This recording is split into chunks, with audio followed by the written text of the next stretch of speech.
feel like if we play that tournament over and over again, I think we win more than anybody else does. Frankly, the presence of the TV cameras meant that we were playing a significantly distorted version of Magic, one in which you get much better information that you would normally get. He was playing very confidently that I did not have a Pyroblast in my hand, and that, uh, he was right.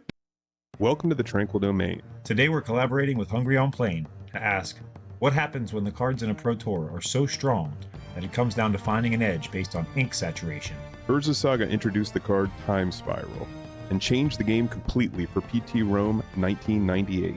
The top 8 was not absent of controversy, as spectators and even the Sideboard magazine pointed out savvy players were able to gain information about their opponent's hands by looking at the backs of the cards.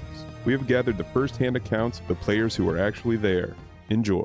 So Urza Saga comes out, and sorry, the Urza Saga pre-release happens. I don't think we had access to the cards that were in the deck before the pre-release, but the pre-release happens, and now you can find the card list online. And so I go to we're at Carnegie Mellon, we meet every day, and Andrew Cuneo walks in with this deck that he's built like the day after the pre-release because he saw Tolarian Academy, and so he puts a million cheap artifacts into the deck, and he is not sure quite what to do with it, right? It's the day after the pre-release, and there aren't, like, the internet isn't what it wasn't then what it is now. You can't just go see a visual spoiler. So it's literally like tournament reports from pre-releases on the dojo, and like you're getting dribs and drabs. And so he knew about Tolarian Academy, and he shows up with his Tolarian Academy deck, and he dumps a bunch of artifacts, and he taps it, and he plays Mahamoti Jin.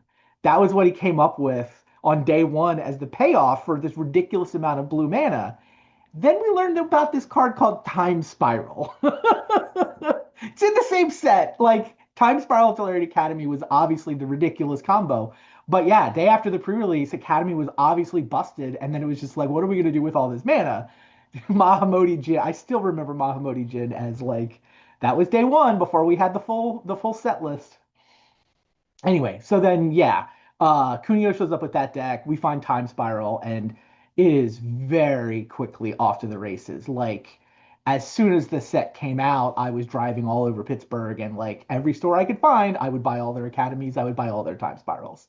Like, we knew pretty much instantly we'd be running this at Rome. That was sort of the next Pro Tour. Sure, it was going to be extended, whatever. This was clearly ridiculous. So bought the city of Pittsburgh out of academies and Time Spirals, started tuning the deck, and yeah, I think we had the best academy deck in Rome, and I'm actually fairly confident in that assertion. I feel like if we play that tournament over and over again, I think we win more than anybody else does. I think that the thing that set our Academy deck, so most of the Academy decks have the same basic engine, right? You want to play Tolarian Academy, you want to play a bunch of artifacts to get the mana. The actual kill is Mind Over Matter, is this enchantment. It's pretty expensive, but of course you have a land that taps for 6 blue mana. It's not hard to just put Mind Over Matter on the table. Now you can discard cards to untap Academy to get ridiculous mana. Stroke of Genius lets you turn mana into cards. First, you Stroke of Genius yourself to get a whole giant hand of cards, which is enough to then make, 50, 60, 70, 80 mana, however much it takes to Stroke of Genius your opponent. That's how you win the game, right? Time Spiral is essentially the setup. It's functionally free. It probably turns a profit in mana, also gives you 7 new cards. So just absolutely ludicrous combo deck, super consistent. I mean, the things for Rome really came down to like, okay, how are you optimizing for this environment where other people have this too? So we had 4 Wastelands in the main deck. Not every, like 4 Wastelands in the main deck felt just required. Okay, the other thing that really put our deck over the top was we had Vampiric Tutors. Like, we were splashing blue, splashing black. You can play the deck. I mean, you can basically play the deck mono blue if you want to. We put black in for Vampiric Tutor, which did, obviously, it does a little bit in the main deck. Like, essentially, we cut Mind Over Matters for Vampiric Tutors. So other people have this junky Mind Over Matter. Like, you only want one. It's super expensive. It does absolutely nothing until you've already got an academy going. What if you had Vampiric Tutors? So some of the times when you have that bad copy of Mind Over Matter. Instead, here's a Vampiric that can go get the Academy, can go get a Time Spiral, can go get whatever. And the deck has plenty of ways to draw it. Like we had Abeyance in the main deck, you have Impulse, you have Scroll Rack, you have plenty of ways to get it in your hand even immediately, or turn one, whatever, setting up your turn two. It's also good. So I think we were the only ones running Vampiric Tutor in that deck, and I really think that was just the correct optimization. And that was Lauer. That was 100% Eric Lauer. I think he deserves to be the guy that top aided with our deck in Rome. I felt like I should have top aided too. Like I was playing for it at the end. I had a match against Darwin Castle that went to time and wound up as a draw. Where if I win that game three, I'm in the top eight, or I can draw in or something. It was like this is essentially a win and in, but I got to draw. And then my draw turned into another win and in, which was against Nicholas Labar, and I fizzled. Like I comboed 18 artifacts into play, so I'm like, whatever, he can't kill me. He's a merfolk deck. He's not going to kill me anyway. Like even though I fizzled, I should be fine. And then he plays Nevin Neerl's disc, and now I'm like, I have one turn to top deck some card drawing. Failed. He literally blows up 20 permanents with a Nevi's disc after I went off the cat. Anyway, I should have top aided that Pro Tour as well. I didn't. I got a draw and a loss at the end. Vampiric Tutor Tech was amazing. And here's the thing, like, I probably already sold you on it with my main deck story, right? The real thing that it does is give you a silver bullet sideboard. And this is why Eric thought of it, honestly. Mike Flores did a little bit of this too. I think Eric and Mike enjoyed talking to each other about silver bullet sideboards, right? You have that one incredible hoser card, right? You have Perish in your sideboard. You have one copy of Perish. And, there were, senior Stompy decks running around. There were these mono green decks that they could dump 6 creatures on the board in 2 turns. If you have one Perish in your sideboard, it's absolutely game over destroying against them. Okay, I have 4 Perishes in my sideboard because I've got these 3 Vampiric Tutors in my main. So I bring in the Perish, I've got the Vampiric Tutors, I can just go get the silver bullet for whatever my matchup is. So we had one copy of Gloom, we had one Gorilla Shaman, we had, one City of Solitude. We had these ridiculously powerful sideboard cards, and functionally, like there's only 15 cards in the sideboard, and of course you're going to have a bunch of Pyroblasts, and we had 4 Chills for the mono red matchup. But it's like you have 30 card sideboard. It's just like this one card in the sideboard turns into 4 copies. So I think this is one of Eric's true masterpieces, honestly. Like it was Eric who put the finishing touches on this. And I think those are the touches that took it over the top. I think those are the touches that put him into the top 8. We should have probably had multiples in the top 8. I think like everyone we sent to that tournament was top 32-ish. It was definitely a good tournament for us, even if we didn't get the top prize. We had both won one Pro Tour previously, so it was like the battle of who would win 2 Pro Tours. And if I win the semis against him with the red-white jank deck, I get to play against Merfolks in the finals, which is like the best matchup in the entire top 8. So it's basically the Pro Tour title on the line in that match. The first game was kind of close, but the second game, let me see if I remember this correctly. Well, basically it came down to him tapping out for a time spiral when I had like 3 or 4 cards in my hand. And if I have a Pyroblast there, it's just such an great tempo play. Like if I have a counter there, I probably win the game. So he thinks about whether to tap out for the time spiral or wait a few more turns to be able to have his own counter magic up. But then he just looks at my the back of my 4 cards that I have in my hand. Is like, nope, you don't have it, and he just taps out for a time spiral, not reading me for a Pyroblast, because the Ice Age card had a slightly different shading on the back, right?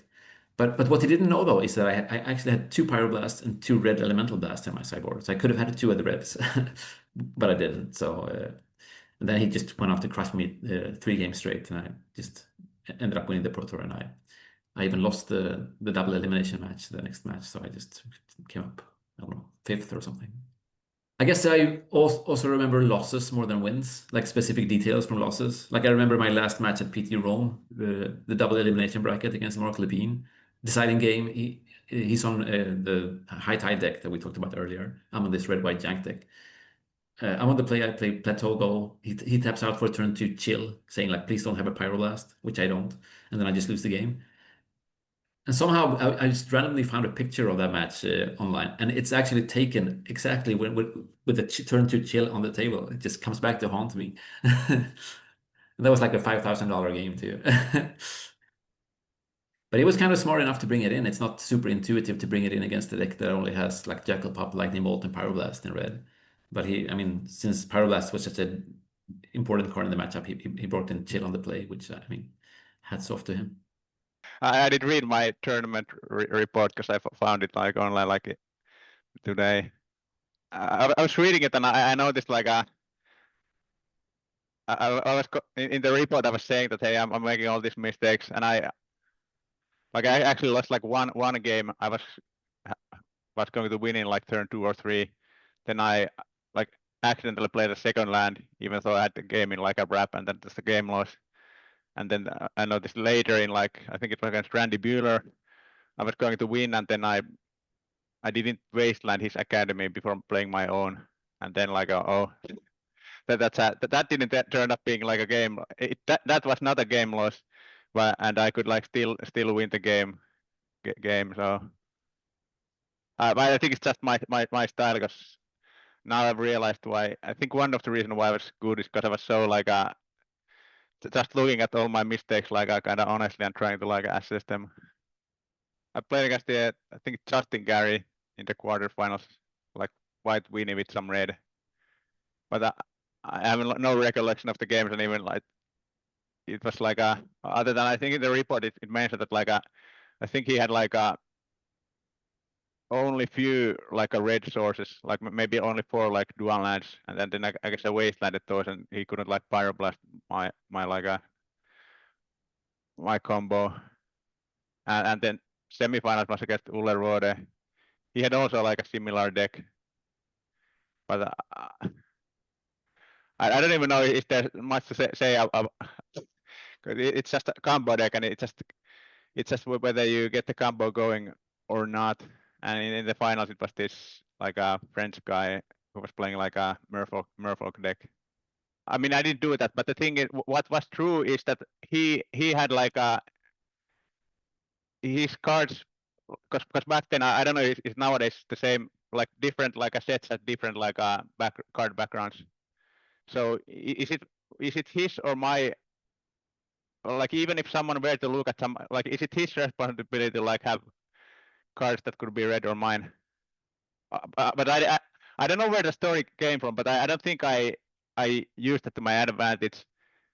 And even if that and I guess often it was the situation in the tournament report against someone else I actually had written that hey I figured that okay even if they had like a red elemental blast or something I still have to go for the win. So it's not like sometimes it doesn't, you just have to either go for it or then maybe you have like a room to like wait a few more turns. I guess the story that's been going on that like against Ulle Rode, because he had like his red elemental blast, the card background was different looking than the other one. So there has been this rumor that yeah, I was looking at that and like based on that either went for the combo or not. But that didn't happen. Like I mean his card backs were like different because back in those days, I mean many people used that to their advantage in various tournaments because back then like Wizards kind of I guess they knew it but didn't officially like disallow it. And yeah, I played test a lot for that the tournament. I have in Rome we have a lot of players, good players. There was like a school, we call it the Roman school, because most of the good players in Italy were from Rome in that period. So it was easy for me to test my decks. But actually, I evolved my deck with someone that was not living in Rome. He was Andrea Santini. He was living in the north of Italy. It was the one that liked my deck, what I was building, and we tried to make it better as much as we can before the tournament. At the beginning, the deck was red and blue with Mana Flare instead of High Tide. I tested it in some tournaments in Rome.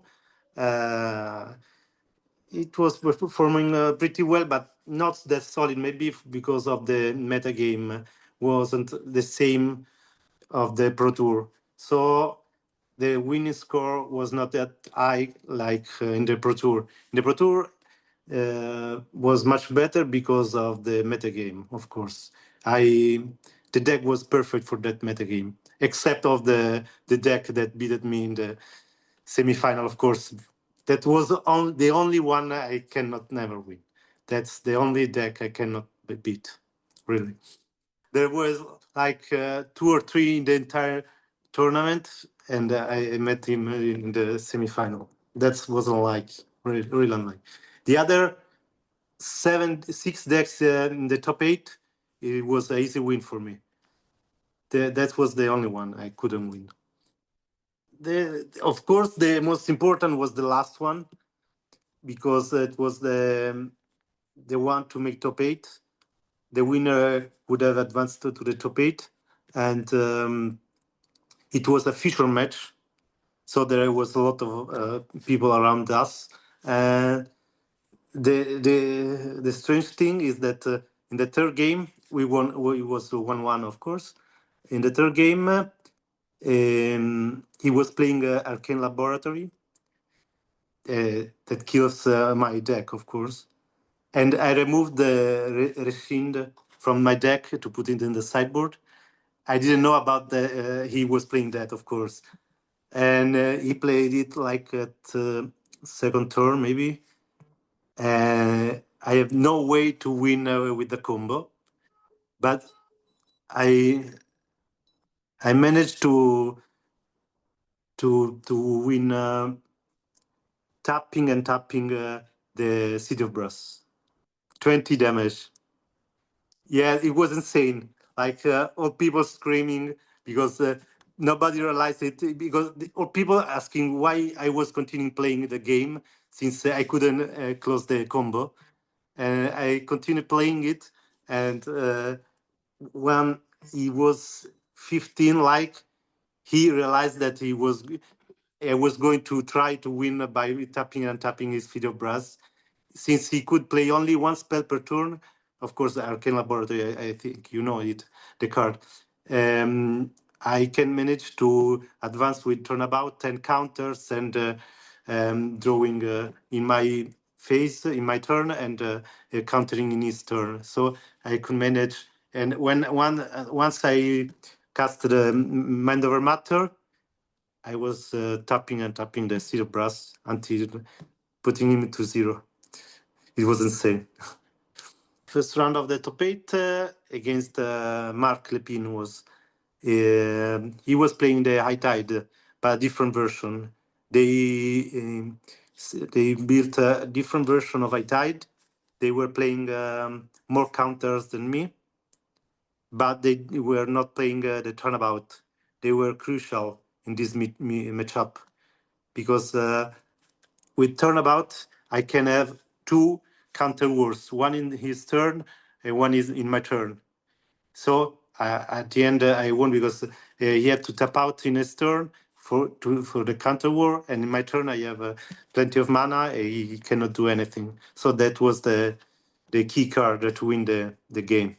And another thing from the Swiss is that I started the tournament 0-2, and then I finished 14-2. So I won all the game except one I draw against. Let me check. I don't know. I played against Randy Buehler in the qualifier. Maybe I draw with him, with Randy Buehler, probably. But after starting 0-2, I was pissed off because I thinking I made the wrong deck. So I were not very confident with me, but then started winning the game and was much better. It was very exciting tournament. we ended up 3-1. I won one game just because he had a bad draw, but the others he just cast because of my deck can easily win in 3-4 rounds, in 3-4 turns. Cannot win before like Academy. Academy can win first, second round. My deck cannot. So he just had to play one creature at the first turn and one in the second turn, and then just wait to beat me up with counters. He was plenty of counters. All the game were the same. He played creature, and counter, everything. So it was very difficult to win against that deck. Almost impossible, really. I cannot remember the exact sequence of the card played, but that's the point. Creature and counters, nothing else. He was not known at the tournament. My deck, nobody knows about it. So many cards against Academy didn't work against High Tide, like Artifact Destruction or Land Destruction. So that was the good thing. But the bad thing was that he was playing a lot of counters. I had many friends in my home for the Pro Tour coming from around Italy, and I had 3-4 spare beds, and they came to my house, and we were going to the Pro Tour from my house, like 10 minutes from my house. It was the easiest way to go to a Pro Tour in my life.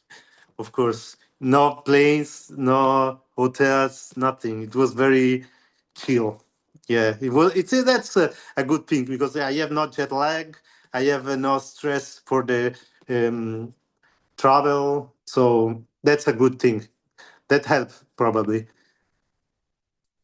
I tied 12 decks in day one, 8 decks in day two, and Academy 45 day one and 20 day two. Merfolk 3 day one, 3 day two, and 1 in the top 8. There were 54 Sly, and the Merfolk cannot win against Sly.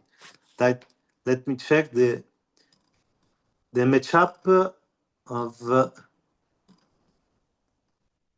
Sly Necro Merfolk against Sly 331 Academy 31 wins and 2 losses. Merfolk against Academy, and one loss was the final, of course. 31-2. I tied the 2-0, of course, and he was losing to Necro and Survival as well. Yeah, but my matchup against Academy, I played some good players playing Academy, and I won all of them. I have to recover the. But it was a really good matchup for me, the Academy. I was confident. If I could advance in the to the final, it would be another story. In the quarterfinals against Marc Lepine, I won the first 2 games. It was at the best of 5, the top 8. I won the first 2. During the game 3, the judge told us we don't have time to play any more games. So we just have to finish that game, and that's it. He won the game and was very upset that couldn't play any other game. So I advanced to the semi-final just with 2 wins. It was like playing just land.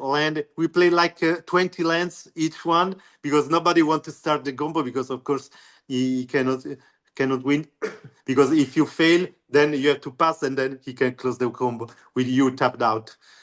So that was very, very slow game. I was very stressed during the tournament because of the situation, because of the top 8. But after losing the semi-final against Labar, I played in the losing bracket against Justin Gary. It was the the smoothest game in the tournament. It was very chill. We were joking, playing, talking. It was a very nice game. So I still remember that game as one of the nicest of my life. This was very nice, Justin Gary. Pro Tour Rome for me was a real turning point for my career. I actually, I had previously won the U.S. National Championships. I'd gone and done, a decent job in some top 16s, elsewhere, but I hadn't really like made a lot of money, and I was on my way to college, and so it was really my college freshman year, and so we were kind of just starting, but my ability to I was qualified because of my extended rating. I had, been playing PT Jank in the qualifier events, and that was back when they, even if you were qualified, you could still just play. So I just played for funsies and would just, win PTQs. So I had a great extended rating, and fortunately my dad really kind of came through here. He really wanted to go to Rome, and he was like, "Hey, if you're qualified to go to Rome, like let's go, and I'll pay for the tickets and help you fly out there." And I was like, "Okay, I can't pass up this opportunity. Kind of a last hurrah of my Magic career and a chance to go out and see Rome and go." It was too hard to pass up. So what I do is I've like everybody else, I know Tolarian Academy is the most broken thing by far.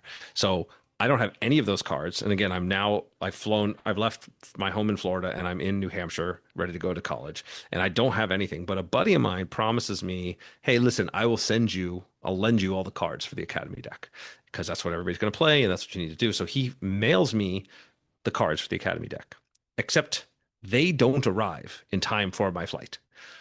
And so I don't have the deck that I know is the best deck that I know we're supposed to play, but I'm stuck.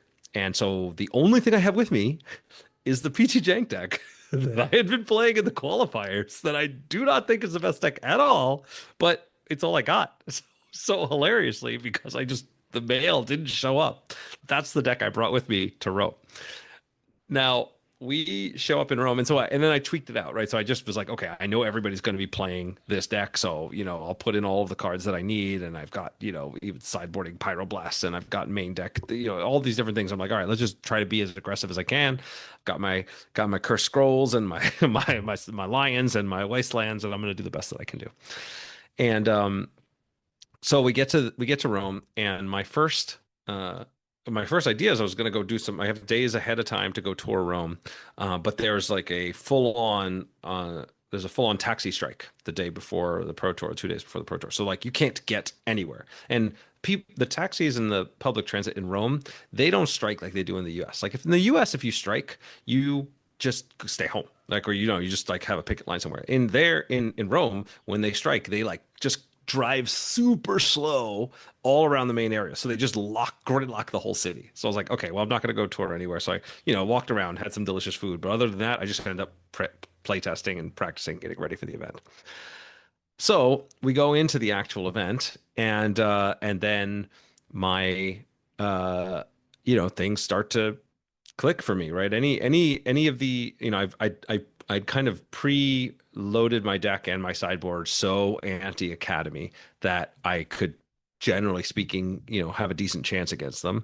And then whenever I played against any of the sort of janky other decks that were out there trying to beat Academy, I would crush them because I was just a regular aggressive deck that could actually do real things.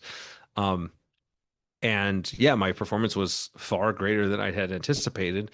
And honestly, I think it's in part because like I had so much experience with that deck. And this has been something that's stuck with me for a lot of my Magic career. I mean, honestly, my 97 US National Championships, I brought a homebrew red-blue deck that's just what I played at home. I didn't even know about the meta game and I wasn't following the game. I just brought the deck that I really liked, and I kind of figured out that Thawing Glaciers was pretty good. So that's what worked. And my win at Pro Tour Houston was everybody in Your Move Games played a different deck, and then we still ended up finishing first, second, and third at that event, all with different decks. And it's because we all just like owned our particular deck in the playtest cycle, and that format was unique. And there's just like a lot of the decks were all decently good. And so just the fact that I just knew the deck inside and out, I could play it well, did a lot. And so in Pro Tour Rome, I knew that I knew how to play the jank deck really well. I knew which points you could, really needed to play aggressively and just try to win as fast as possible, which points you needed to be able to hold back when you're leaning in on cursed scrolls, when, how to kind of leverage, aggressive and, wasteland draws pretty much handled themselves. A lot of times you can get some free wins. So anyway, it was a very, uh, the game went really well. All my games went really well. I actually do have a Pro Tour report that I posted that's on the dojo, which is one of the things I'm actually still really proud of. It's still like I think it was like on the last dojo page. It's like the last preserved thing is my Pro Tour Rome report, so my detail levels of each match and how things all went is recorded there, and I can resurface that and go back through that again if we need to. But it was something that you know it's a real moment in time. I mean, the things outside of the specifics of the matches, which I'm happy to get into if we want. I'll never forget just like the moment after I make the top 8 and we go out to dinner, and it's this just random little spot in Italy and in Rome that's got this incredible food, and I've just got some of my best friends out there, and I'm taking my dad out to dinner now because I know that I'm going to be making a bunch of money, and like we're all just sitting around enjoying a good meal, laughing, like having played games all day, and like kind of starting to strategize about the next day. And it was just such a joyful moment that has stuck with me for my entire life. And, of course, because I'm now playing in the event on Sunday, now I have no days at all to do any touring around Rome. So I really did not get to see much of Rome. But that experience was something that was, was quite incredible and quite fun. There was a lot of random decks I played against, and I played against Academy. The only deck I couldn't beat was the High Tide deck. Like that thing was actually the best deck in my opinion.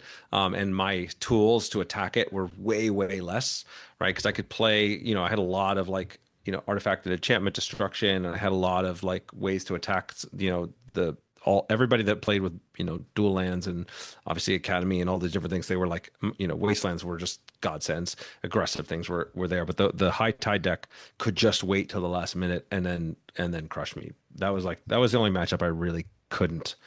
It was pretty damn near impossible to beat. But I beat. I mean, I beat. There was like some multicolor sliver deck that I beat in the preliminary rounds. I think it was like 7 or 8 Academy decks I beat throughout the preliminary rounds.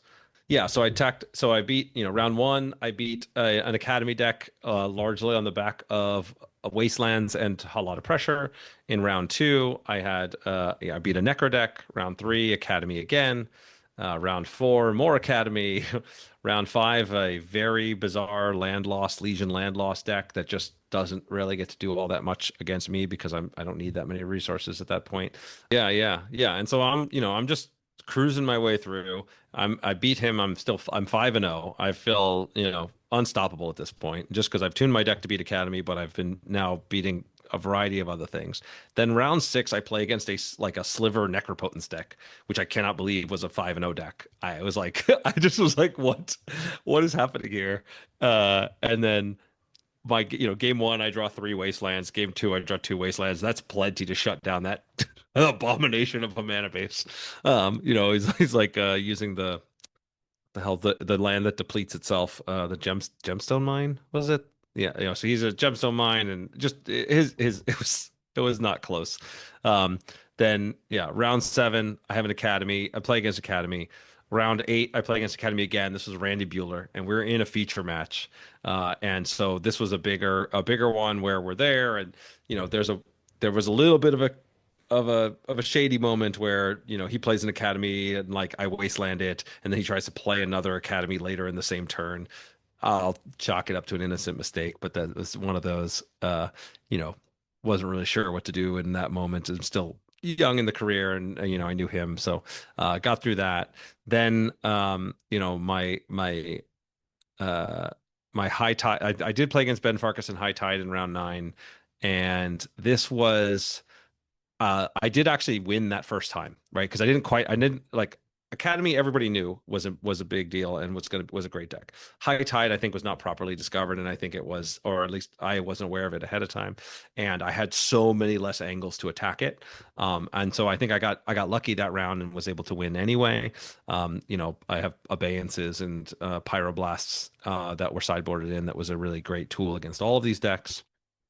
Then I was able to play round 10. I played the first mirror match against Ole Rade. And so that was really fun because we both had pretty aggressive decks. But I think mine was just optimized better for the mirror match. So he had Mox Diamonds and he had kind of a more aggressive start. So he had Gemstone Mines and Mox Diamonds. And I had Cursed Scrolls and Soltari Priests, and the ability Cursed Scrolls just really, really powerful in that matchup for obvious reasons, and the Priests he has no way to deal with. So I had a lot of aggressive. The matchup was very favorable for me, which is why I felt like if I had not lost in my first round of the to Tomium in the first round of the top 8, I'm pretty sure I would have won that Pro Tour, but that's a story for later on. So then I continue on. I continue on my streak. Again, most of my matchups are High Tide matchups. Eric Lauer, able to beat him. Actually, I apologize. That's the first time I lose. Eric Lauer is the first time I lose to Academy. I get no disruptions in game 1. He actually has a Gloom that he sideboarded in to be able to come out to fight me, which did not see that coming. I was like, but that really hurt my plan to play lots of cheap white creatures to attack. He did, he's obviously a great player, and I think he may have been the only Academy deck I lost to in the entire Swiss rounds. I beat most of them. And then Mark Lapine beats me with High Tide. This was definitely one of the time, I sort of just feel very I'm able to put a lot of pressure onto them, so they only have so much time to kind of combo off and win. But if they are not able to do so, but once they are, there's nothing I can do in game 1. After that, I have more disruption, but this one wasn't able to finish him off. At that point I'm like a 9-3, and so I've lost I've lost 2 in a row, and so I'm starting to feel the pressure, right? The feeling in a Magic tournament is pretty much always, how did you do last round? If you won your last round, you feel like on top of the world. If you lost your last round, you feel like a complete loser. And it's just it doesn't matter where I am in the standings. Pretty much, it's a bizarre psychological fact that puts us into that state. So at this point, I'm concerned. I've got to win out to make sure that I can or if I'm able to win the next match, I can draw into the top 8. But if I lose the next match, it's dicey. So I play against Terry Sang. He's playing Sly. And so he's got we're both pretty aggressive there. And he's able to take me out in the first round with a ball lightning. And then my second game, he gets land stalled, and that gives me more opportunity to play and crush him. And then game 3, he gets more lands, but doesn't. He's playing multicolored other items and isn't able to get enough momentum. And so then I'm able to draw round 14, draw into the top 8. So then we move into the day 3, just to Sunday, playing against Tommi Hovi in the quarterfinals, where he's playing his Academy deck. My expectation is round 1 is not in my favor because his deck's really good. I could put some aggressive pressure on, but the combo deck of Academy is hard to beat. But in future rounds, my sideboard is just all gas. More than half of my sideboard is just designed to beat Academy. So a more a 5 best of 5 match is definitely in my favor. So he wins game 1 with as we would expect. Game 2, I'm able to crush him pretty quickly. Game 3, I am not. He's able to use wastelands against me to slow me down a little bit, and I have one arguably a misplay here. That is he's wasting one of my lands, and a plateau, and I tap it for white because I've got a tithe in my hand that I want to use, but and then he's able to go off and win that turn. And arguably, I should have tapped that for a red source then to bluff a Pyroblast to at least make him pause or not be able to go off with just barely enough. And so that's one of those areas where I have to sit there unable to do anything and just think about my bad play, think about what else I could have done. And again, maybe it wouldn't have mattered at all, but these are those little games of inches that really do stick with you. And my memory of matches is actually pretty bad. Like other people remember my own matches way better than I do. But when I make a mistake, or I do something that kind of gives up an edge, those stick with me for quite a while. So I remember that moment. And this was, I also believe, this was an area where they actually forced us to de-sleeve back in those days. They didn't in the top 8, and then the top 8 they de-sleeved, and I think that there is a color difference between the Ice Age Pyroblasts that I had and the other cards that I have too. So I think there was also there were moments where it seemed clear that he played in future games where if he had known that I didn't have a Pyroblast, he played as though he knew I didn't have a Pyroblast when there were times where I could have. So there was an interesting dynamic in that situation. But I'm not able to break through, and after 4 games, he's able to win, and then that moves me to losers brackets, because unlike modern Pro Tours, there were losers brackets, and the losers brackets allowed you to vie for you're not gonna be winning at the top of the things, but you can still play out for the rankings to get to 3rd, 4th, 5th, 6th place, however those would all work out, or sort of 5th, 6th, 7th, 8th there. So I'm able to play against Red Black Necro deck in the first round of the semis for the losers bracket. This was a world where my Curse Scroll was a strategic choice for the tournament that does not make sense in the world of Academy, right? That card just is too slow, doesn't do a ton of work there. But for every other matchup, it was a godsend. And so every time I played against a normal quote unquote deck, Curse Scroll came into effect. And so that was a huge part of the winning of the way I was able to beat this Red Black Necro deck. And again, I looked at the matchups for the main queue, right? And that the battle, had I beat Tommi in the quarters, then I was going to play against Ole in the semis, and I already beat him in the Swiss, and my deck was just better tuned for that matchup. And then playing against a Merfolk deck with a jank deck, would have been the easy. I can't imagine ever losing that match. So that match against Tommi was a massive moment, which I think would have dictated the Pro Tour on either side. That being said, grateful for my time there. Got to go play there. Was able to beat Red Black Necro, then moved my way to the finals of the losers brackets, which first is Federico Dotto. He was playing High Tide, and High Tide was, again, I still think the actual best deck of that event. And game 1, he goes off on turn 4. I can't kill somebody by turn 4, so there was no hope. Then he was able to in game 2, he goes in Merchant Scrolls for Force of Will, right? So the fact that he tutored for Force of Will is basically tells me the combo is already in hand. There's almost nothing I can do. I know, so he has all the time he needs. He once again goes off on his 4th turn, and there's just no real hope there. So that one, that one was a quick beat, and he had pretty well god draws, so that put me into my whatever it was 5th place finish.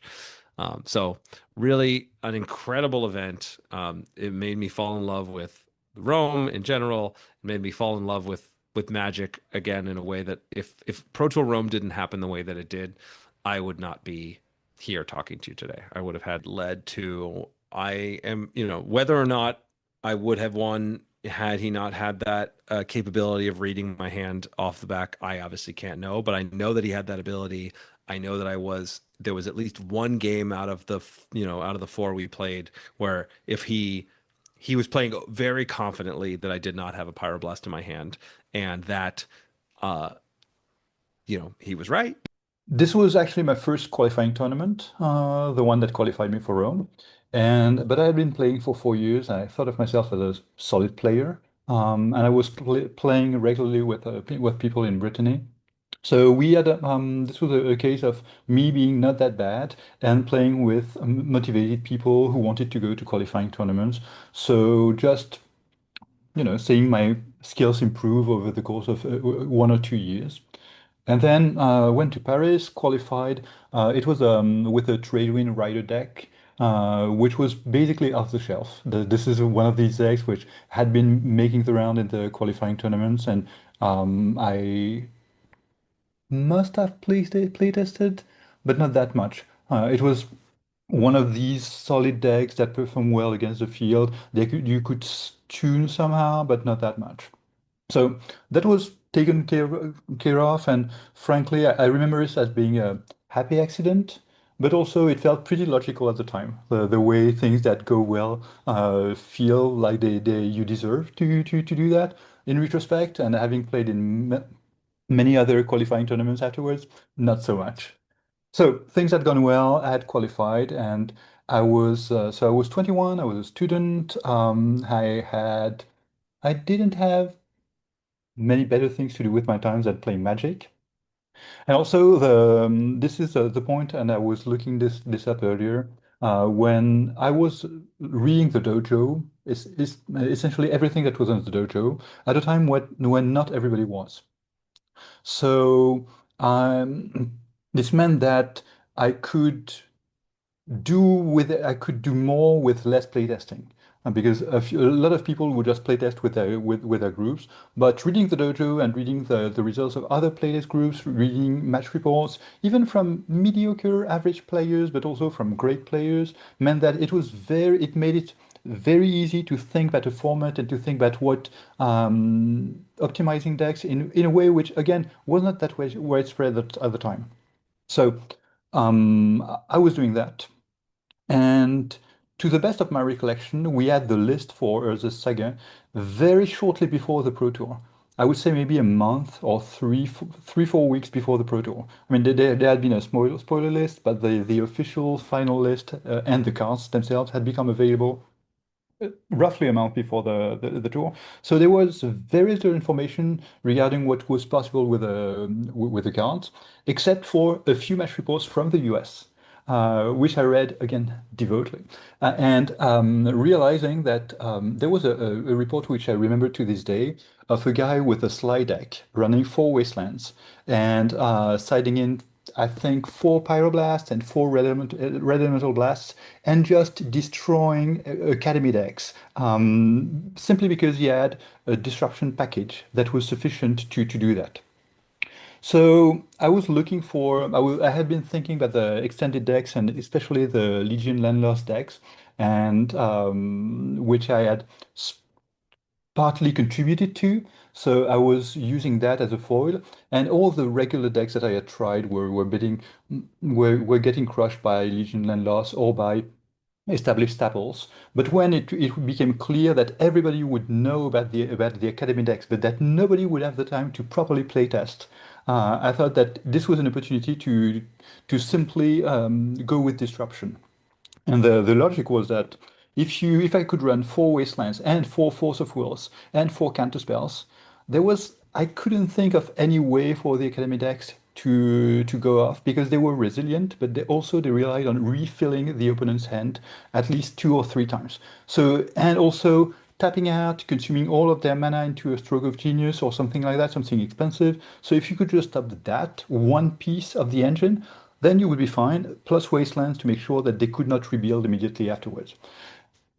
And I don't think I actually played a single game against the Academy decks before the Pro Tour. I played against the rest of the field to make sure that the deck was resilient enough that it would beat the established deck. But I probably played a few, but it was not any kind of intensive play test. The idea was that I knew I had the disruption package, and I knew that was in, so I needed to make sure that against the rest of the field, it would not do too badly. There were the Necro decks, there were the Sliver decks, there was a number of established archetypes, including Legion Landloss, which had just won Grand Prix Lyon. So I was aware of that, tried against that. The deck was not performing all that badly, but also I was confident that when the stress test came against the academy decks, that would work out. And coming into the tournament, that did work out. So the first game I played against someone whom I did not know, well-established Italian player, playing High Tide. So the non-academy decks. And the second round I played against Sean the Hammer Renier. And which I knew because I had been reading Magic magazines for a long time, so I knew of his reputation, one of the legends of the game. Not so much for the way he played. I didn't know exactly how he played. He was not known for his deck building, to the best of my recollection. But he was one of these outsized figures. He was a pro arm wrestler. He had been a pro arm wrestler, so there was that. And I knew his name. That was my second round at my first pro tour. And I beat him pretty soundly. He had an academy deck that was fine, but nothing special.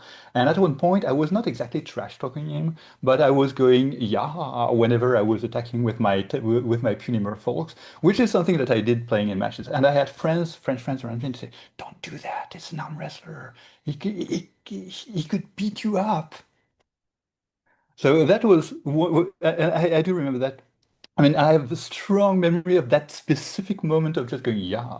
And it was very fun, very cordial, and we were very friendly, encouraging, and all that. So, also, I remember at the end of day one, I was 4-2, and I was wondering whether to draw or play or draw. So I went to Ollerada, whom I knew again from the magazines, and just said, "What should I do?" He didn't know me. He said the obvious thing: "You should draw into day two," which I did. But also, that was my starstruck moment. And what happened on the second day was that I was pretty much on the roll. I knew the deck better. I knew it was I was very confident that it would beat any academy deck.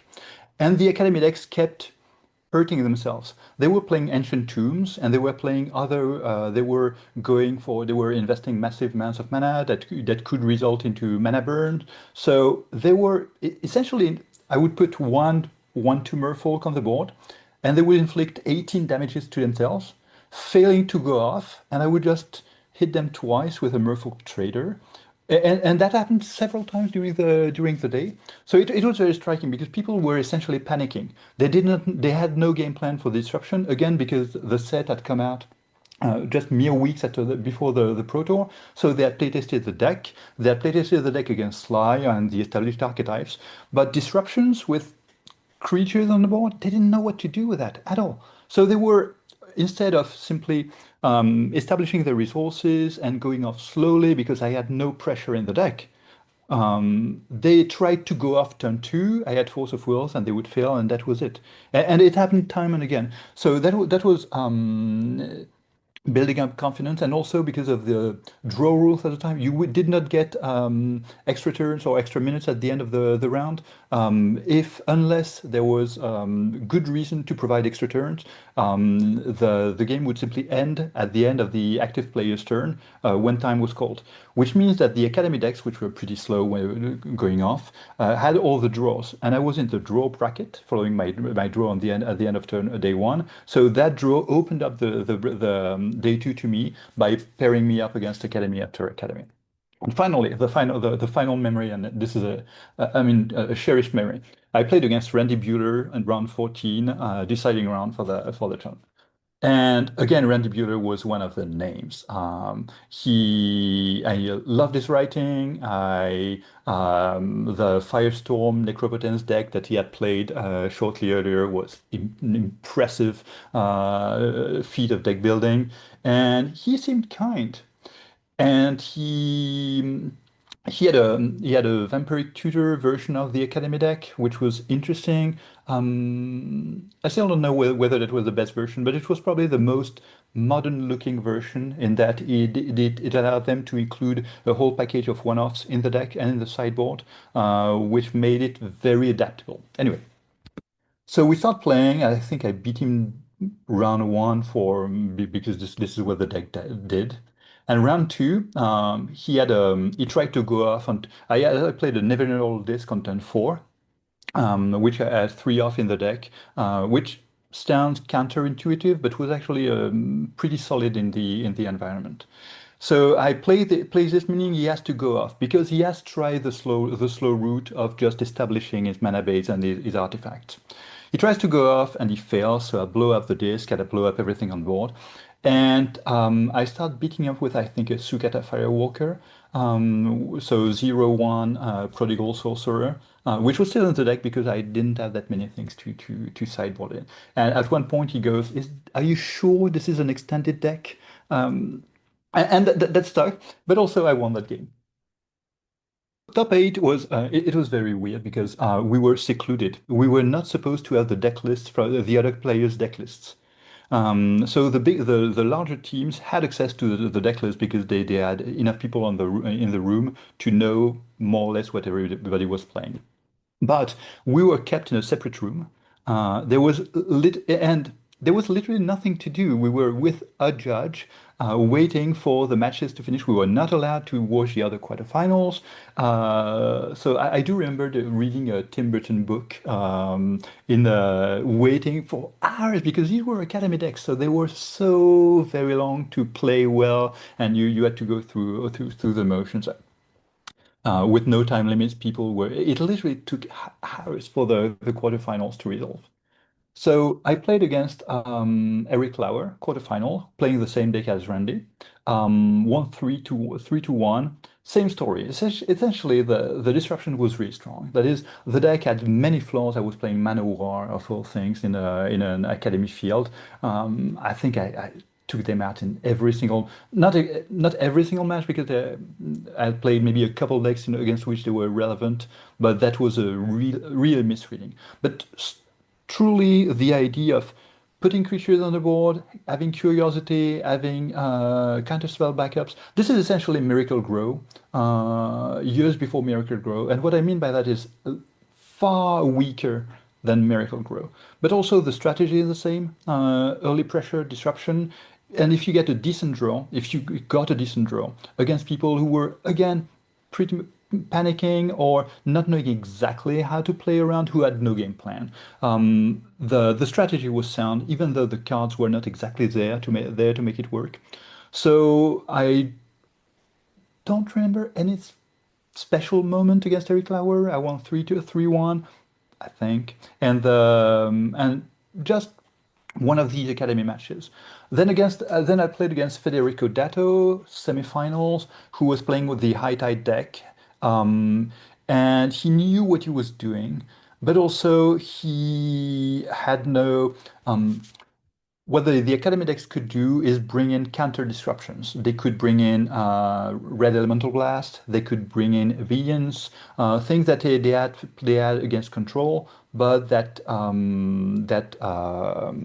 they could bring in if they thought through against me. But Federico Dato was playing Mono Blue High Tide, a very solid deck, resilient to Wasteland, but unfortunately not a deck that again relied heavily on recycling the owner's hand and going through the deck several times. So it meant that I was going to end up getting my Force of Wills, and knowing that, it was simply a matter of not overcommitting, not making the mistake of tapping out at any point, forcing him to use to draw my counter spells, but knowing that I would get them back no matter what. Plus, I had Disrupt and Force Spike in my sideboard, and Disrupt was excellent against him because he had to tap out several times, and every time he was vulnerable to that. So Federico Dato against what felt at the time like an easy matchup, but of course my deck was, in retrospect, inconsistent. There was no redundancy between the various types of merfolks, and so I could say this was a lucky draw, but again, sound strategy. And then playing against Tommi Hovi, all the top 8 was played without sleeves. So, and my deck had cards from a number of extensions, and Alliance cards were noticeably darker than any other card in the deck. So my Alliance cards, but also everyone's Alliance cards. So I was playing with Force of Will, which was my only Alliance card, which meant that I could look at the top of my deck and know whether there was a Force of Will there or not, which gave me some sort of an edge. But also Tommi Hovi was I don't know, he's never we never spoke about that, but I'm pretty sure that he knew exactly what was on top of my deck and in my hand. And he was playing Arcane Denials as countermeasures, which was very strong because it would allow him to counter one of my key counter spells, and also filling up his hand for the upcoming turn. And or he could burn them as a draw engine on his own cheap artifacts, which worked well. And he did have a game plan. He did play it slow, but also I'm pretty sure he had perfect information about my hand. At least I knew what he had. I mean, I knew some of the key components of what was in his hand. So we tried on the day before the top eight to mix it up with friends to try to get the darkest printings of various random cards. But frankly, you could see it clear as day with just a little practice. And the fact that it was encouraged because it was meant to be filmed for ESPN2. There's a film of that which I've never seen, which I sort of hope to find one day because this is the hairy, sloppy t-shirt version of me, and I'd be curious to see what I look like. But frankly, the presence of the TV cameras meant that we were playing a significantly distorted version of Magic, one in which you get much better information that you would normally get. And in this specific matchup with someone who had thought about the game plan, who knew what he was going to do against control, and who really slow rolled me and made sure to draw out my counter magic or to go out, never to hurt himself. He had ancient tombs as well, but never endangering himself. So I did win. I did win one game, perfect draw, cures. 1/1 Merfolk, Curiosity, Lord of the Atlantis, Force of Will, Wasteland, all of that. So this is a match I could have won, even given his play style. But this was also a match that he deserved to win. And after this match, I realized that all of the games that sounded so easy against the other academy players were also the result of them not knowing what to do. That I had come with a strong plan, that I was a step ahead of what they were doing, but if they had reconsidered and adapted, I probably wouldn't have made the top eight on that day. I would say when it happened, it was mostly the thrill of the game. I was in my first top eight in my first Pro Tour. I was a student. I was not exactly well off, so I knew that there was so much to be excited about that frankly the unfairness didn't strike me. But when playing that final match, when realizing what was going on, and it did not happen in the quarterfinals, or I did not notice. It did not happen in the semifinal, or again, I did not notice. Come to think of it, I think I spied a force of will in Federico Dato's hand. I think I knew that, but it was in my favor, so this didn't feel unfair. And also something that I had tried consciously to work around, as opposed to something that felt like an injustice. But when Tommy very clearly knew or appeared to know what I was doing and what he was going to draw as well, that felt like an injustice. That it felt because I felt that playing against Academy I think this was my 10th match against Academy or High Tide over the weekend. So I was confident that I would win the thing, that this was to be my breakthrough tournament, and also that I would be invited to the Invitational, which sounds, pretty peripheral now. But at the time, the idea of being invited to the Invitational, being joining the club in a way, that was really part of the appeal. And not getting that opportunity because of the lack of sleeves did stink. I'm one of the guys that actually played Survival of the Fittest in Proto Rome, so that was embarrassing. I almost made day two even, but yeah. The thing I remember is how confident I was going into the tournament. I was like, I really felt like we had fully broken the format, and this was the most confident I had ever been that I had correctly picked the right deck. every tournament, like every constructed tournament back then, it was always like you were second guessing yourself the night before the tournament, right? Because you would see, oh, these people are playing on like the hotel room floor. This guy has this tech that beats me. I better like put these two cards in my sideboard, right? There was like this recency bias of like whatever you saw, like Alatar one playtesting on the like hotel room floor, like the night before or whatever, right? You would just be like, oh, that's super techy. Like, I'm not sure. Maybe I'm like, and you don't know. Like, maybe you're like a 60% favorite against that deck, which is amazing by today's standards. But you're like, maybe if he draws like, if he draws this at this time, like, then maybe I lose. So maybe I should put like this in the main deck and this, and you would always like kind of tweak things and second guess like the couple days before the tournament. At least I would. With High Tide, I was like, no, this is like a fucking masterpiece, right? Like this is like the most perfect deck I've ever seen in my entire life. And I am so confident going into this tournament that we have completely snapped the format, right? And like I was just crushing everyone in every single thing I had done for playtesting. So I was so like I probably woke up 2 hours earlier than I needed to for this pro tour. I was so excited, right? And you would and I just I got in there and I'm like, round one against Sly or whatever, a joke, right? You just beat, I'm sorry, but like Jackal Pup doesn't beat, even though that yes, they're putting some pressure on you. You can't, especially post sideboard, you have like chills and hydroblasts. Like you're not losing to Sly. You're not losing to like white weenies. You're not losing to Slivers was the other popular deck. Like these matchups were like such a joke, right?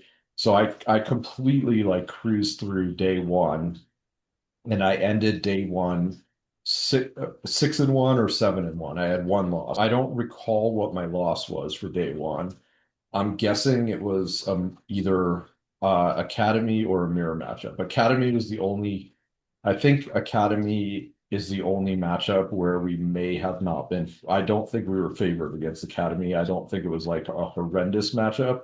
It might have been like 45% or something, right? So my guess is I probably lost to Academy or a High Tide matchup, but I don't remember who that was or anything. But 6-1 was, and I think I might have had like one of the better tiebreakers. I lost late in the day, round one or day one. But 6-1 was an amazing day one performance, like the best I had ever done in a constructed Pro Tour day one, right? And I'm feeling like the most confident I've ever felt with any deck I've ever played at that point, right? Um, so that happens, and I'm really really pumped. That's after day one.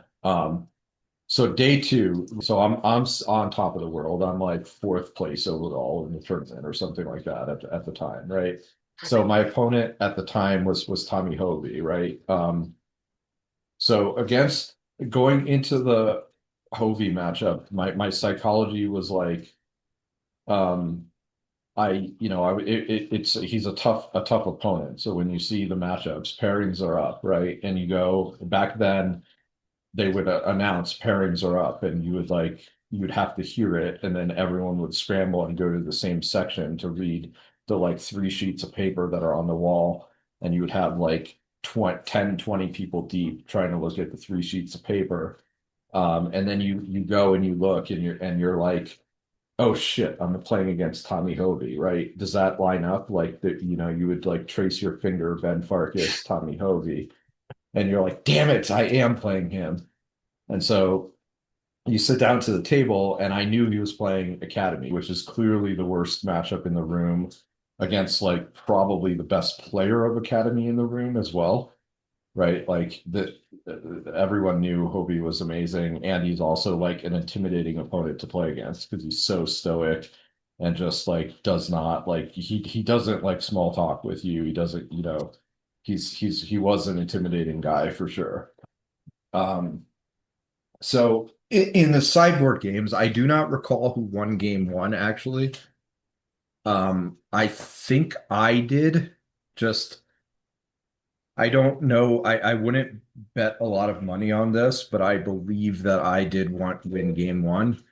And I'm presenting my sideboard game two. And I realize that I'm presenting a sideboard, or sorry, I'm presenting my deck um, game two. And I self-realized, so I had presented my deck to him to cut. And then I realized like a second or two later, I had presented him a deck that was not legal. My sideboard was either 14 cards or 16 cards. I just messed up the sideboarding somehow. But I caught it myself. And then like it was like I left a force of will in my sideboard or something. It was like a super obvious, like easy mistake, right? And I was just like, oh, sorry, dude. Like I let me just add this force of will, like no big deal, like common sense, right? Um, and then he called the judge. Um, and Judge, oh, now I remember, sorry. He had actually beaten me game one. Either we no, so I remember that either we were 1-1 or he had beaten me game one, and I got a game loss because I had presented an incorrect deck, right? So I lost the match as a result of the game loss. So the match ended at that point. Um, so that must have been the deciding factor. So I was either 0-1 or 1-1 when the deck presenting issue happened, right? So this was again caught by myself, honest mistake, and it was just like look at my sideboard, like clearly I messed something up, and just like nothing nefarious was done. Like I caught it, he did not catch it. It was maybe presented for like 1 or 2 seconds, right? And so they talked about it for a while, got a game loss. So at this point, I'm now down to like 7-3. So I'm tilting a little bit at this point, right? I'm like, again, like I'm very confident that I can like string together, a like X and O or X and one for the rest of the tournament and like easily make top eight still. Because I was like that confident in the deck, right? So I was like this, I had done great in the tournament and like a little bit tilted 1 and 2 day two, but still very, very confident, right? So then I get my next opponent, and it's like Pierre, whatever, who I'd never heard of. And so like my day two so far was Adrian Sullivan, Justin Gary, Tommi Hovi, and now I'm playing against Pierre, whatever. And so and he's on slivers, so I'm like, all right, thank God I have a bye. This is what I needed.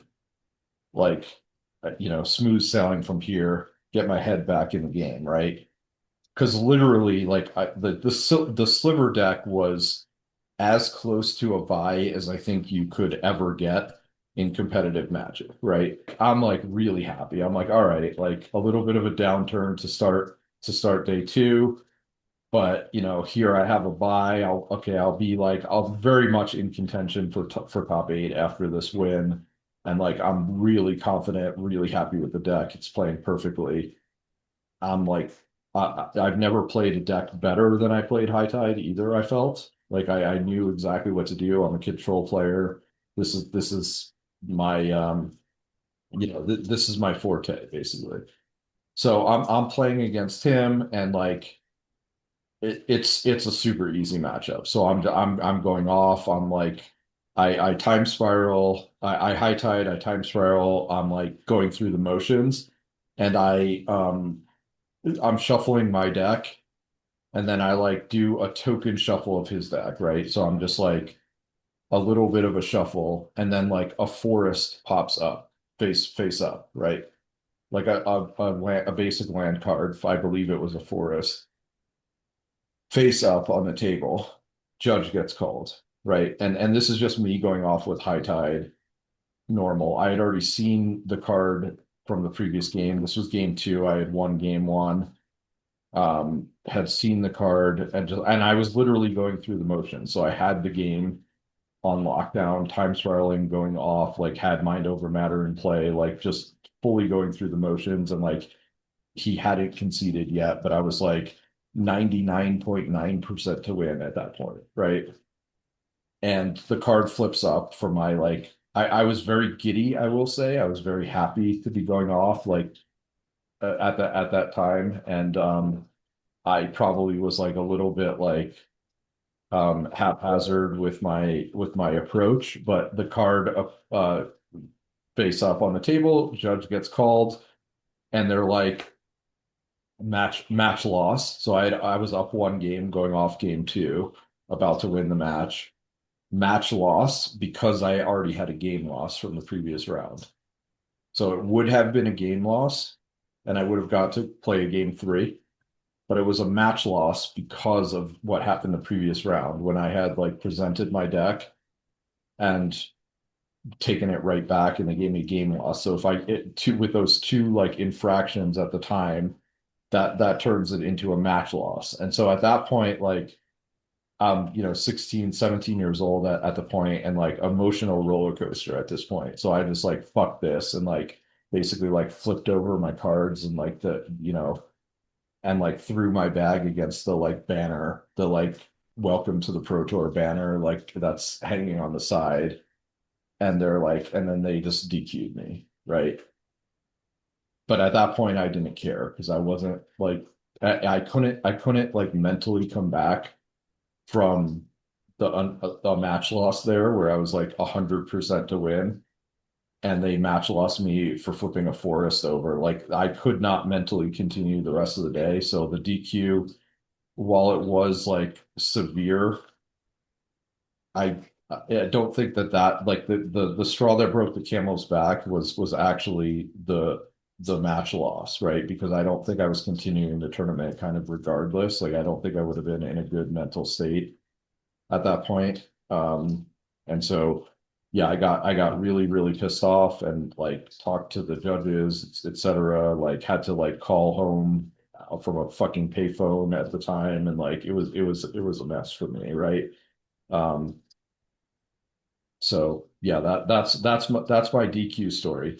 Again, haven't played the deck one time leading up to round one, just witnessing the night before, scrounging for the cards all the way through the night into the morning, and finally completed it. Really didn't even know anything about the sideboard, just whatever was handed to me. And, as I would go through a match, I'd just try to match up any cards. The other thing about not play testing is you really don't know the other decks out there either. So I did not have much knowledge of what was out there. I'd be shocked if I even knew much about Academy leading into that. I just YOLO, White Weenie, Dave Bachman, and whatever, let's draft at the end. But getting that deck again, I mean, I love blue. Blue has to be my favorite color. Just all islands was amazing, right? Because looking back, people are playing these wastelands for the Academy. I had a story from Noah Boken, actually. He told me like the only thing that he remembers from our match, we played a feature match actually in round three. And the only thing he remembers is him holding the wastelands, like waiting for the Academy to come down or something, because he had no idea what this deck was. To Ben's point, nobody knew what High Tide was. It just came out of nowhere. That was beautiful. That it just wasn't on the radar, and then it pops up. I mean, I think there were a couple of decks like that there, but nothing as powerful as High Tide. So, yep, showing up to round one, playing Huey and William Jensen the third, and believe he's got the recurring whale deck. Don't know what that is. Don't know what it does, and I'm just kind of this. I'm trying to do what I need to do, but then I have to kind of ignore whatever he's doing because I don't know. I don't know what to counter. Like try to counter something, it's not the right thing. I think I countered the wrong thing. I'm looking over at Dave Humphreys is playing near me, and he's doing what Huey's doing against me because they're playing the same deck. And I'm just thinking, like, is there anything I can get from this? Also, how do I play my own cards? And that one didn't go so well. First loss, but I felt leaving that match that I had gotten better with my deck because now I'd gotten some games in. I felt a little momentum coming, and so I rattled off 3 wins straight after that. to go 3-1, and I'm like, all right, the more wins I can get here, the more time I can buy myself for actually learning how to play this. Round 5, playing Brian Hacker, and so I reached out to him. It just I had to go through the sideboard online to see all the pairings and results to really understand what happened in my tournament, because before I did that, I couldn't tell you round by round who I played. I remember playing Noah. I remember playing everybody in the top 8, but in the middle there, it was pretty foggy. So I looked everything up and ended up finding that I played Hacker round 5, which, that rivalry was amazing. East Coast versus West Coast. When you talk about money drafts, it was them and it was us, and it was just some combination of them versus us. And we always kicked their ass, but no, it was always a great time. He was always a great guy. We played, and so I reached out to him, and he told me that he played this deck, Yog-moth's Will. And apparently Scaff banned Yog-moth's Will just because of him. And he was the only person in the tournament who played this card. It was with the Academy, all that, everything. Lotus Petal, Lion's Eye Diamond. I found a list of it online. John Yu actually posted it and regrets not going to Rome because Hacker finished like 20th, I think. And he got screwed. And I'll tell you why. I'll tell you why in a few rounds, because we end up getting repaired, which was very interesting. But he beats me because, again, I don't know what I don't know what his deck is doing. Yawgmoth's Will, never seen that card before, probably. And so I'm 3-1. Now I lose to Hacker, and I'm 3-2. Yeah, so not looking great, but I'm still feeling good just because the deck is so fun, and the games I am winning, I'm just like, it's not even close. It's turn 4. I'm winning on turn 4. You can't really win on turn 3. You can win on turn 4 pretty consistently. You can win on turn 3 if you like. You can't win on turn 3. Yeah. Yeah. On that note, I mean, with all the counter spells, so I'll just say we had three Force Spikes. We had 4 counter spells, 4 Arcane Denial, 4 Force of Will. Sorry, 3 Arcane Denial, 4 Force of Will, 4 counter spells. So that's 14. And so, you start looking at these counter spells almost like time walks in a way, right? Because if you can just blank their turn and you keep building yours, the more islands that you can play, the better, right? Because then now you can kind of just like use these time spirals and keep going off with high tides. Again, you can do it on turn 4, but if you do it on turn 5 or 6 because you bought yourself a couple turns with some counter spells, Arcane Denial is so good. Give them some extra cards. We don't care because we just want to load our hand for Mind Over Matter. And I love this kind of a deck too because I've always been somebody who is kind of stingy with my resources in a way, and I'm very patient. So when you're playing like a role-playing game, I rarely use all my good items or whatever. I kind of just keep stocking up. So you can kind of take that mentality, like Ben was saying, and you just keep building your hand. You stack it with a few counter spells, and you don't need to go off until you do. You play that high tide, and they almost like have to counter the high tide for you to not be able to go off there.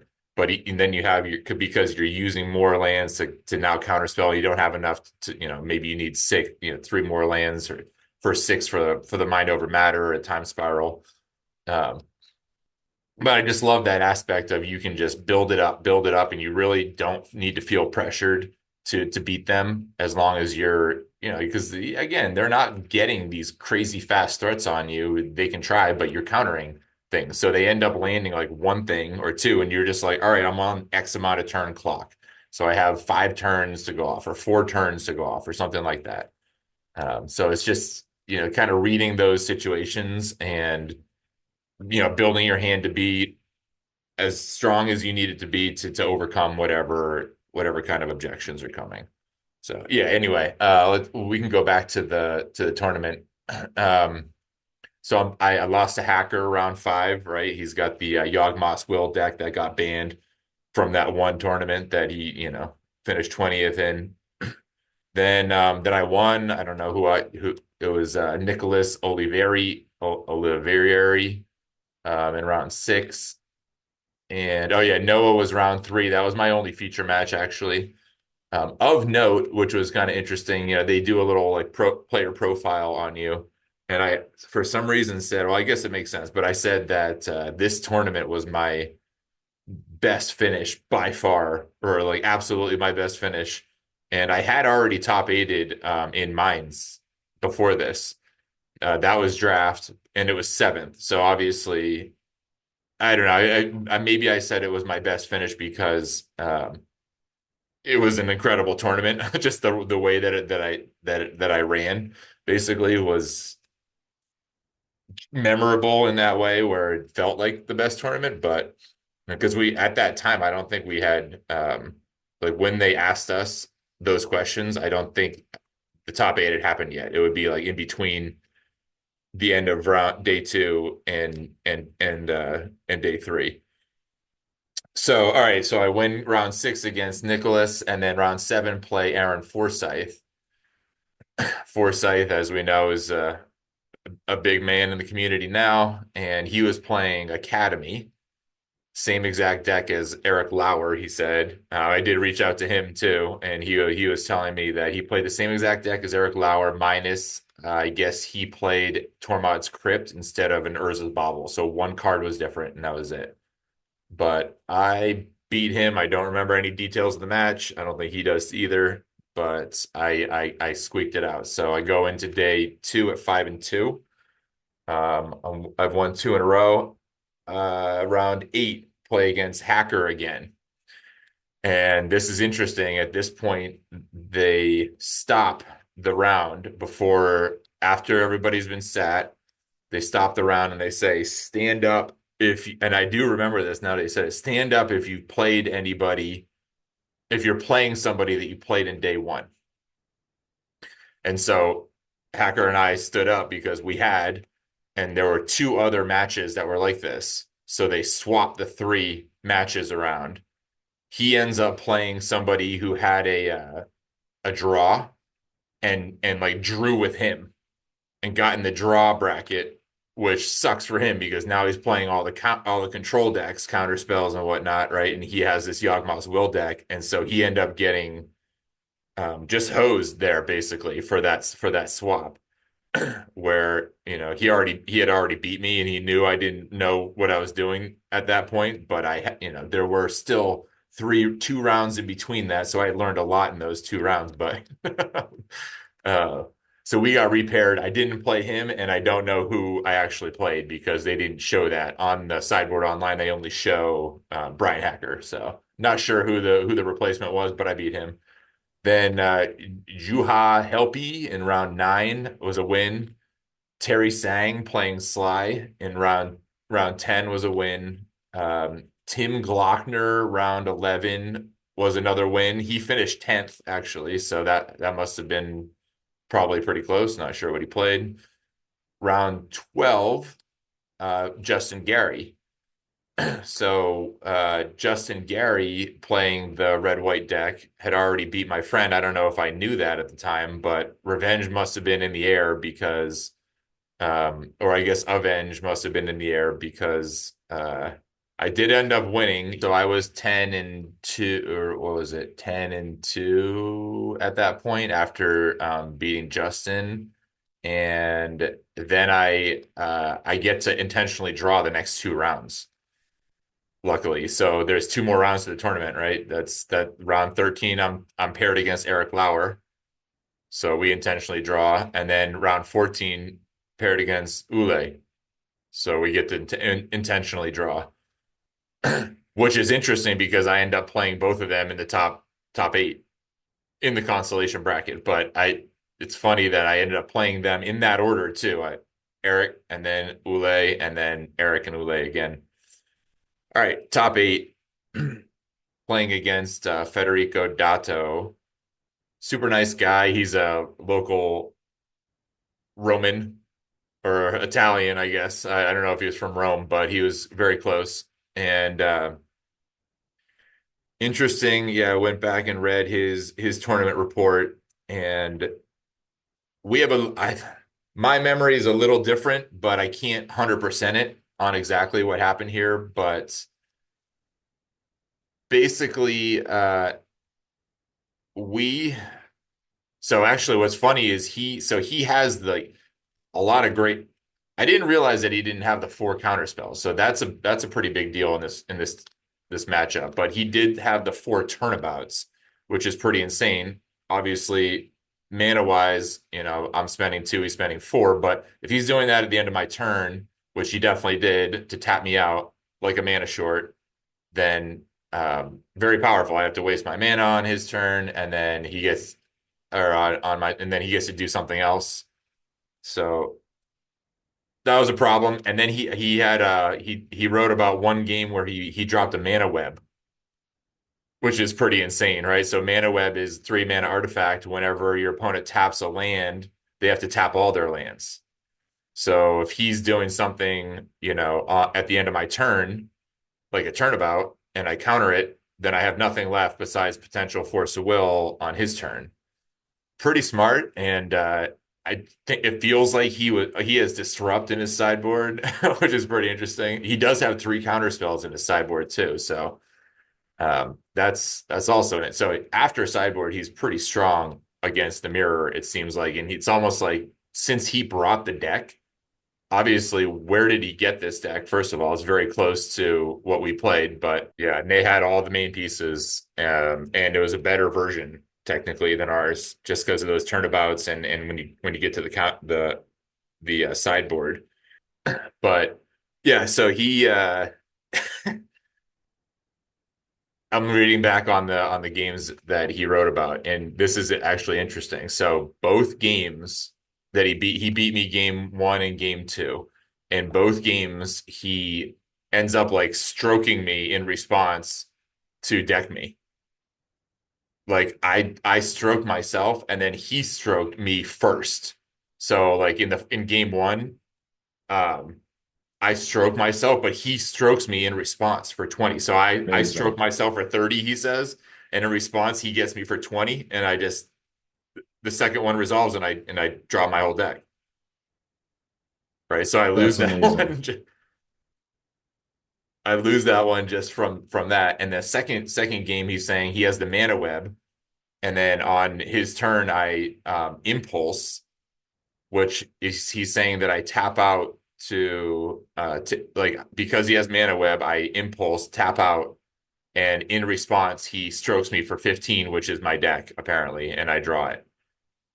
So again, like oddly timed strokes like that. Normally when you're winning with this deck, it's like it's on your turn, you're time spiraling and you're just going off that way. But he found ways to kind of like instantly get you with the stroke, which is pretty interesting.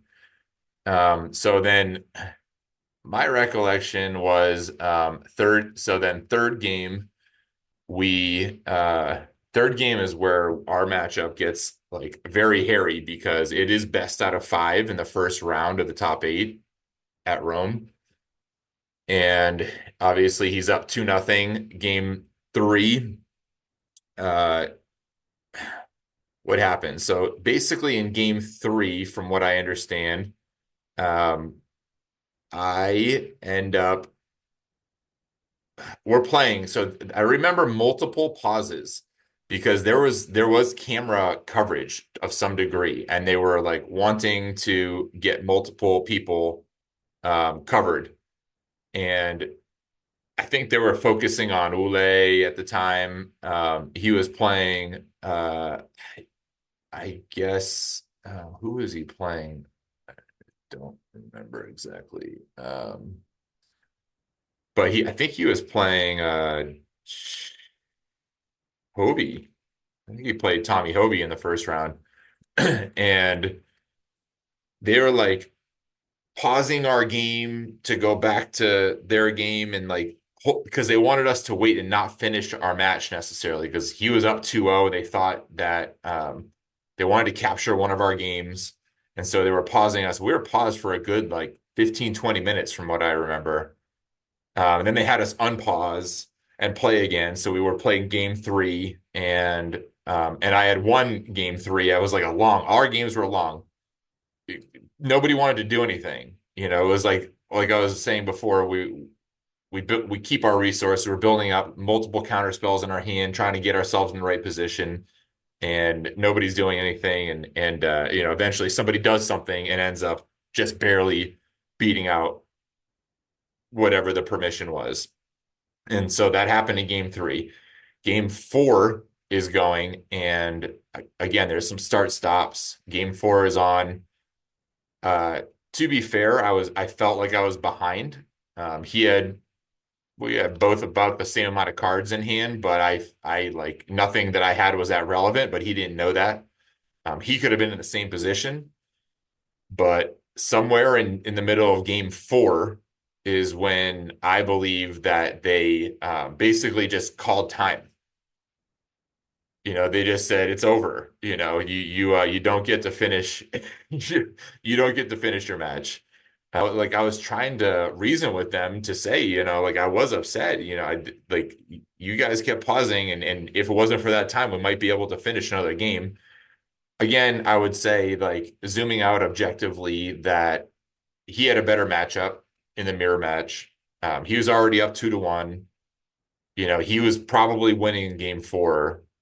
So chances are that's not happening, but you know, I'm always, you know, I don't give up in Magic like that. If I'm in a game, I'm just going to try as hard as I can to win the game, obviously. And you know, sometimes that happens where the odds are totally against you and you pull it out.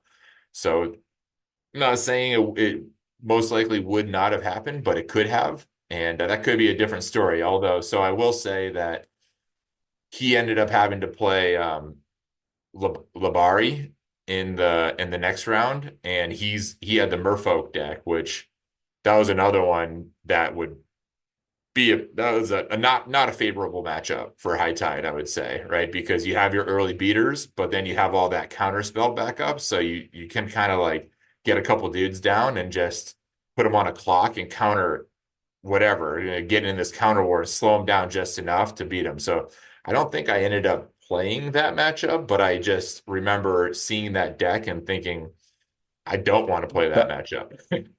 It was kind of cool. We had two extra rounds. The final two rounds were only best out of three, and so like I said, I played Eric Lauer, and in round 16 that was the second round of the top eight. He's playing the Academy deck, the same as Aaron Forsyth, but he has the three Urza's Baubles, whatever, instead of a Tormod's Crypt. His recollection was that he was getting into these situations. There was one game where he had me under abeyance. He time spiraled, drew 7 cards, had a scroll racked, just like totally whiffed on like 20 cards, basically, and just couldn't get me. So somehow I escaped that one narrowly, but I remember him being pretty upset because he definitely put the work in. He knew what he was doing, and you know, I got lucky. I just got lucky in that matchup. You know, I just did my thing. He said game one, big permission advantage, I win.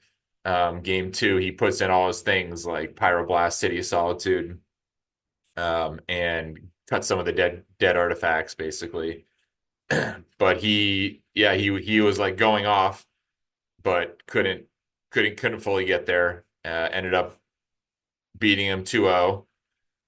And then in the last round, play my sweet dude Ule, and he remembers, I guess, playing me sideboarding in chill.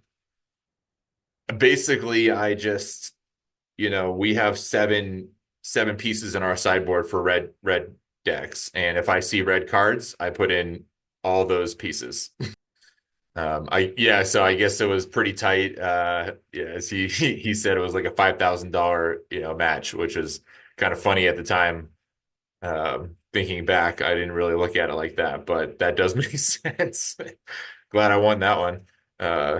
And that's it. Yeah, I mean, It was a really, really awesome tournament. Super fun. I mean, for me, the fun part was the exploration of it in the tournament, just learning as I went and feeling like a little more confident with the deck every round. Just kind of applying play style to an awesome deck was it was just so fun. It was just so fun. And then like being 3-2, I just remember having your back up against the wall, and I feel like often that's when I'm playing at my best because I know just like I can't mess up. I just can't you can't. So you tighten up and 3-2 to 10-2, 1-7 in a row. And that's just high tide going off. It's just high tide going off. Yeah. The Amy Weber version of High Tide with like all the fish and sea creatures and stuff is probably my favorite of the four, I would say. And yeah, that one. So that High Tide, right?